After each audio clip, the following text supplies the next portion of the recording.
हमारे महाराज जी की महिमा तो अनंत है, उनके बारे में कौन क्या कह सकता है। उनके बारे में तो कुछ भी कहना ऐसा है जैसे किसी सूरज को जुगनू के बराबर बताना।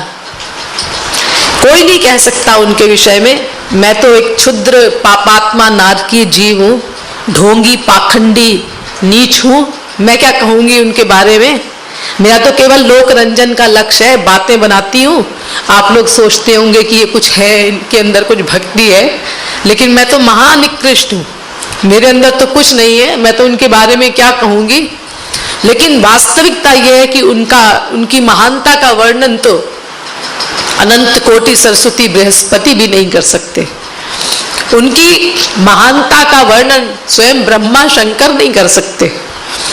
महाराज जी की महिमा तो अनंत है, हमारे पास तो पात्र ही नहीं है उस महिमा को ग्रहण करने के लिए।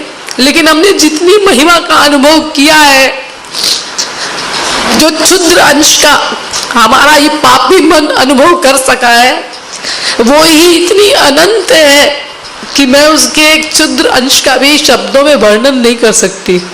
मेरा रोम रोम चिल्लाता है कि मैं उनके लिए कुछ कहूँ, गली गली में जाके चीखूं, चिल्लाऊं, लेकिन मेरे अंदर ना तो योग्यता है, ना मेरे अंदर शक्ति है, और ना परिस्थितियां ही मुझे ऐसा करने के लिए अलाउ करती हैं।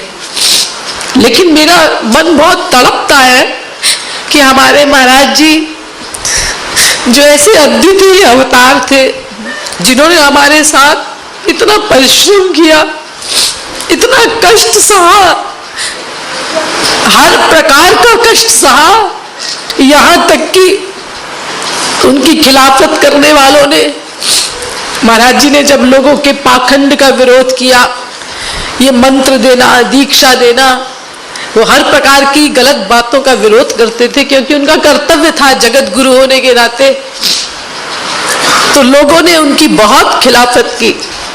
जब से महाराज जी जगत गुरु बने, बस उनकी खिलाफत शुरू हो गई। और यहाँ तक कि ऐसा बताइए कौन अवतार हुआ है, महाराज जी के विद्रोहियों ने, पाखंडियों ने जालसाजी करके महाराज जी को कारावास तक में भेज दिया था। इतना कष्ट किस अवतार ने सहा है जीवों के लिए,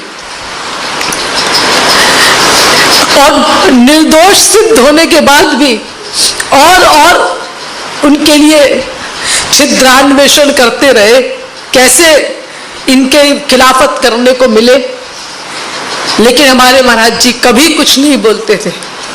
एक बार महाराज जी के खिलाफ जब बहुत झूठा प्रचार हुआ टीवी पे और सब पे, इन लोगों को तो मसाला चाहिए होता है, कोई भी पैसा दे के कुछ भी बुलवा ले। तो एक मंत्री आए थे, मेरे सामने की बात है, उनका फोन आया था। तो महाराज जी से ऑफिस के लोग आए कि महाराज जी वो एक मंत्री है, उनका फोन आया है कि महाराज जी से कहो कि इन लोगों के ऊपर मानहानि का मुकदमा करें। उनको इतना गुस्सा आ रहा था क्योंकि महाराज जी का अनुभव कर चुके थे, केवल एक दो बार आधा एक घंटे के लिए आए थे, उसी में उन्होंने महाराज जी की महानता का अनुभव कर लिया था। तो महाराज जी ने उत्तर दिया था, उनको कह दो हमारा ये सिद्धांत नहीं है, हमारा बदला लेने का सिद्धांत नहीं है। हमारा तो वो सिद्धांत है कि बिच्छू डंक मारता रहे और उसको पानी से निकालते रहो, वो डंक मारता रहे, उसको पानी से निकालते रहो। हमारा तो ये सिद्धांत है। बस इसी सिद्धांत को फॉलो करके महाराज जी ने जीवन भर कष्ट सहा है। इसीलिए आज मेरे मन में एक संकल्प उदित हुआ है, वही मैं आप लोगों के साथ शेयर करना चाहती हूँ। वो संकल्प ये है कि महाराज जी की महिमा से, महाराज जी का जो ये अद्वितीय अवतार है, इससे संसार सदा लाभ उठाता रहे, मैं ऐसा चाहती हूँ। और इस महिमा को संसार में उजागर करना, ये हम अनुयायियों का काम है। मेरा मन तड़पता रहता है इसके लिए बहुत कि मैं क्या करूं, क्या करूं। तो आज जगतगुरु दिवस के दिन मेरे मन में एक ऐसा संकल्प पैदा हुआ है जिसको सुन के शायद आप लोगों को भी प्रसन्नता होगी। मैं ये चाहती हूँ कि हर शहर में महाराज जी के छोटे छोटे मंदिर होने चाहिए।